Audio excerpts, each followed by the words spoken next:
नमस्कार दोस्तों, स्वागत करता हूं आप सभी का योर ग्रोथ चैनल पर। आज का ये वीडियो है ऑफिस बॉय के बारे में। ऑफिस बॉय के बारे में मैंने एक वीडियो बनाया था कि उनके काम क्या होते हैं, किस तरीके से उन्हें काम करना होता है। आज का वीडियो है, अगर आप एक ऑफिस बॉय बनना चाहते हैं तो क्या योग्यता आपको लगेगी, क्या क्या चीज़ें आपके पास होनी चाहिए, कितनी पढ़ाई आपको करनी पड़ेगी, क्या क्या काम आपको आनी चाहिए, तब आप एक ऑफिस बॉय बन सकते हैं। तो चलिए इस वीडियो को शुरू करते हैं। लेकिन दोस्तों, उससे पहले एक छोटी सी रिक्वेस्ट है, अगर आपने अभी तक सब्सक्राइब नहीं किया है चैनल को तो प्लीज़ सब्सक्राइब कर दीजिए ऐसे ही और वीडियोस देखने के लिए। दोस्तों, शुरुआत में सबसे पहले मैं आपको बता दूं कि एक ऑफिस बॉय क्या होते हैं, ताकि थोड़ा सा लिंक आपका लग जाए। ऑफिस बॉय आप एज इन कह सकते हैं कि आपके ऑफिस में एक ऐसा बंदा जो कि सारे मल्टीपल जो काम होते हैं ना, मल्टीटास्किंग जो होती है ऑफिस की, वो करते हैं। चाहे वो जेरोक्स से संबंधित हो, चाहे वो बैंक का कोई काम करना हो, ऑफिस का कोई चेक जो है उसे कैश करा कर लाना हो, ऑफिस का मेंटेनेंस हो, ये सारे काम जो है ऑफिस बॉय के काम होते हैं जो उन्हें करने होते हैं। तो चलिए जानते हैं कि अगर आप एक ऑफिस बॉय बनना ही चाहते हैं तो क्या क्या ज़रूरत है। सबसे पहली बात दोस्तों, ज़रूरी होता है कि आपने 12th पास करी हो, क्योंकि किसी भी ऑफिस में एक पढ़ा लिखा साक्षर ऑफिस बॉय हो तो सभी लोगों को थोड़ी हेल्प हो जाती है। पुराने समय में पुराने ऑफिस में चलता था कि यार आपने ज़्यादा पढ़ाई नहीं की है, बट हाँ आपको एक मल्टीटास्किंग ही करनी है तो कुछ प्रॉब्लम नहीं है। लेकिन अभी जो है, ज़्यादातर कंपनीज़ में बड़ी बड़ी मशीनें होती है, कंप्यूटर्स होते हैं और ज़्यादातर काम उसी चीज़ पर होता है। तो एक ऑफिस बॉय को भी इन सब चीज़ों का थोड़ा थोड़ा नॉलेज होना ज़रूरी है, जिसके लिए 12th पास एक क्राइटेरिया रख दिया जाता है कि आप 12th मिनिमम पास कर लीजिए, उसके बाद आप इस लायक हो जाते हैं। फिर भी काफ़ी सारे ऑफिसेज हैं जहां पर आपको 10th पास होने के बावजूद भी ऑफिस बॉय का काम मिल सकता है। तो पहली योग्यता तो हमने देखी कि भाई 12th पास होना जरूरी है। अगर दूसरी की बात करें दोस्तों, तो आमतौर पर हर एक ऑफिस में आप देखेंगे आजकल की एक प्रिंटिंग मशीन होती है, एक जेरोक्स मशीन होती है, तो आपको वो चलाना आना चाहिए अगर आप ऑफिस बॉय बनना चाहते हैं। क्योंकि बहुत सारे लोग जब बैठकर काम कर रहे होते हैं तो सभी के पास टाइम नहीं होता है कि वो अपना प्रिंट करें, और क्योंकि प्रिंटिंग मशीन एक तरफ रखी होती है, एक कमरा उसके लिए अलग से बना होता है, उनके पास टाइम नहीं होता है कि वो यहाँ से प्रिंट करके फिर वहाँ से प्रिंट निकाल कर लाए। तो ये काम जो है ऑफिस बॉय को बताया जाता है कि यार आप जा करके वो प्रिंट लेकर आ जाइए। तो एटलीस्ट उन्हें चलाना आना चाहिए, प्रिंट कैसे निकालना है, उसको उसमें कागज़ कैसे फिलअप करने हैं नए वाले, उस प्रिंटिंग मशीन का थोड़ा बहुत काम उन्हें आना चाहिए। अगर ज़ेरॉक्स करने के लिए कभी दिया गया तो उन्हें xerox black and white plus colour सब कुछ निकालते आना चाहिए, चाहे वो डुप्लेक्स करें या फिर सिंगल साइड करें, वो उन्हें आना चाहिए। सो बेसिक बात है कि प्रिंटिंग जेरोक्स से संबंधित कोई भी अगर उन्हें काम दिया जाता है तो उन्हें करते आना चाहिए। साथ ही साथ दोस्तों, अगर आप एक ऑफिस बॉय की जॉब के लिए गए हैं, वहाँ पर बहुत सारे लोग और भी आए हैं या फिर कुछ लोग और भी आए हैं जो ऑफिस बॉय के लिए, तो उसमें आपका प्लस पॉइंट ये हो जाता है अगर आपको उन मशीनों की हल्की फुल्की मरम्मत भी आती है। देखिए, कभी इंक ख़त्म हो जाती है तो वो अगर आपको रिफ़िल करते आता है तो आपके लिए और बेनिफिट हो जाता है। कुछ छोटी मोटी प्रॉब्लम कभी कभी मशीनों में आ जाती है तो वो अगर आपको थोड़ा बहुत सुधारते आता है, यानी कि आपका अगर अनुभव है उन मशीनों के साथ, तो आपको वो चीज़ें आने लग जाती हैं, तो आपके लिए और बेनिफिशियल हो जाता है, आप उसे और अच्छे से कर सकते हैं और जॉब लगने में भी आपकी सहायता हो। तो मैं ये नहीं कह रहा हूँ कि यार जाकर के किसी दुकान में प्रिंटिंग मशीन खोल लो,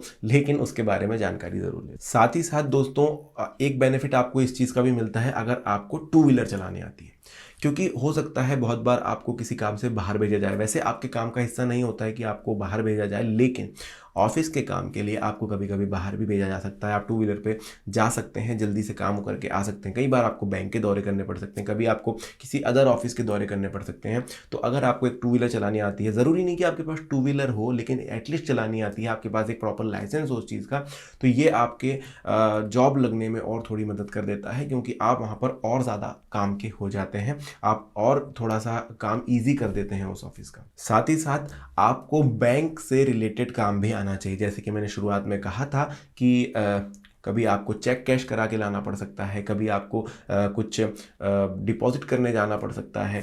तो ऐसे बहुत सारे बैंक के काम होते हैं जो आपको करने पड़ सकते हैं, कुछ फॉर्म्स फिलअप करने जाना पड़ सकता है, तो आपको थोड़ा बहुत काम आना चाहिए। अब ये नहीं कहूँगा कि यार सब कुछ आना चाहिए, RTGS IMPS NEFT करना सीख जाए, आप ऑनलाइन सब कुछ करना सीख जाए, बट हाँ, बैंक जाकर के कैसे काम होता है वो आपको आना चाहिए, फॉर्म कैसे भरा जाता है विड्रॉ का या डिपॉजिट का, वो आपको आना चाहिए, क्योंकि हर एक चीज़ जो है आपके लिए प्लस प्लस पॉइंट जोड़ती है। ऑफिस के बहुत सारे काम होते हैं जो बैंक से रिलेटेड होते हैं, जिसके लिए आपको पहुंचाया जा सकता है। साथ ही साथ दोस्तों आपको फाइलिंग का काम आना चाहिए। देखिए ऑफिस है, आजकल तो खैर ज़्यादातर कंप्यूटराइज हो गया है तो फाइल्स कम हो गई है। पुराने समय में आपने देखा होगा कि फाइल्स ही फाइल्स हुआ करती थी ऑफिस में, लेकिन स्टिल अभी भी काफ़ी सारी फाइल्स होती हैं जिनका अरेंजमेंट आपको अच्छे तरीके से करना आना चाहिए। इसीलिए ज़रूरी होता है कि आपने पढ़ाई अच्छी की हो, कम से कम 12th पास किया हो, जिसका एक ये अंदाज़ा लगा लिया जाता है कि हाँ आपको इंग्लिश हिंदी पढ़ने में प्रॉब्लम नहीं होगी, तो आप जो है फाइल्स का अरेंजमेंट ज़्यादा अच्छे से कर सकेंगे, नंबर्स अच्छे से देख सकेंगे।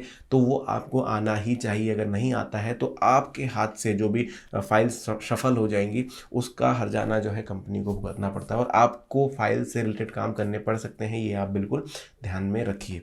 तो आपको ये काम आना चाहिए। आप उस चीज़ को सीख नहीं सकते हैं, वो आप एक्सपीरियंस के तौर पर ही धीरे धीरे सीखते हैं।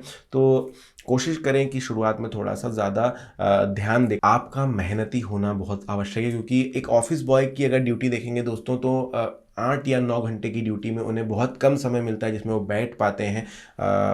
अदरवाइज़ वो हम हर समय कुछ ना कुछ कर रहे होते हैं, उन्हें बैठने का ज़्यादा समय नहीं मिलता है। कभी इस ऑफिस में, कभी इस ऑफिस में, कभी किसी प्रिंटिंग में, कभी प्रिंट निकाल रहे हैं, कभी बैंक पहुंचाया जा रहा है, तो बैठने को बहुत कम समय मिलता है। तो आपका मेहनती होना आवश्यक है। साथ ही साथ आपको चाबियां संभालना आना चाहिए, क्योंकि ऑफिस की चाबीज़ आपको दी जा सकती हैं।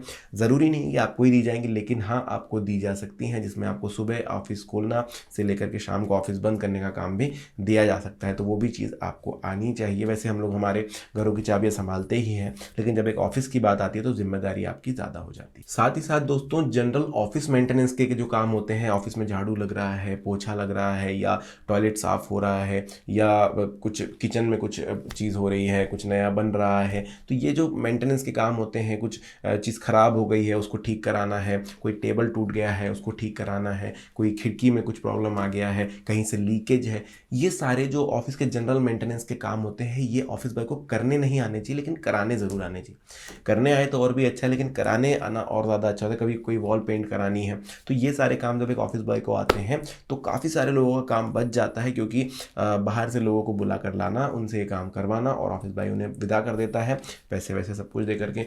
तो ऑफिस बॉय को ये काम आने चाहिए कि भाई कैसे ये काम करवाया जाए। उनकी थोड़ी बहुत पहुंच रहनी चाहिए, पता रहना चाहिए उन्हें कि आसपास कौन कौन सी चीज़ें मिलती हैं, किस तरीके से काम करवाया जा सकेगा।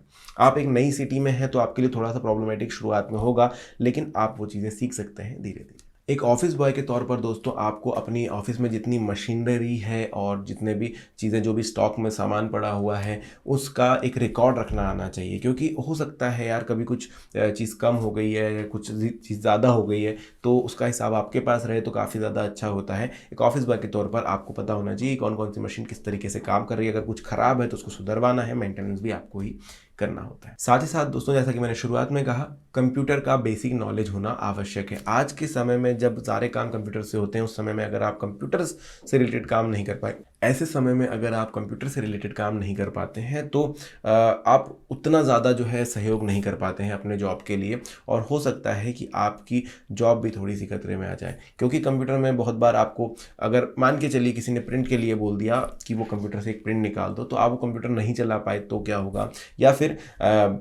कुछ रिकॉर्ड अगर आपको रखने हैं तो आप रजिस्टर के अलावा कंप्यूटर में भी रख सकते हैं, एक्सेल शीट बनाकर रख सकते हैं। वो आपके लिए भी इजी हो जाता है और बाकी लोगों के लिए भी इजी हो जाता है कि उन्हें भी रिकॉर्ड्स देखने के लिए आसानी होती है। तो बेसिक कंप्यूटर नॉलेज, कभी किसी ने बोला आपको कंप्यूटर शट डाउन करके चले जाइए या स्लीप मोड पर छोड़ दीजिए, चालू कर दीजिए, तो वो भी काम आपको आना चाहिए। तो दोस्तों ये सारे काम हैं, ये सारे कर्तव्य और या योग्यता कह सकते हैं इन्हें, जो ऑफिस बॉय के होते हैं। तो ये सब अगर आपको आते हैं तो आपको मैं ऑल द बेस्ट कहूँगा अपनी नौकरी के लिए। आज के लिए इतना ही आज के वीडियो में। अगर आपको वीडियो पसंद आया तो लाइक कीजिए, चैनल को सब्सक्राइब कीजिए और कमेंट सेक्शन में बताइए कि वीडियो कैसा लगा है। धन्यवाद।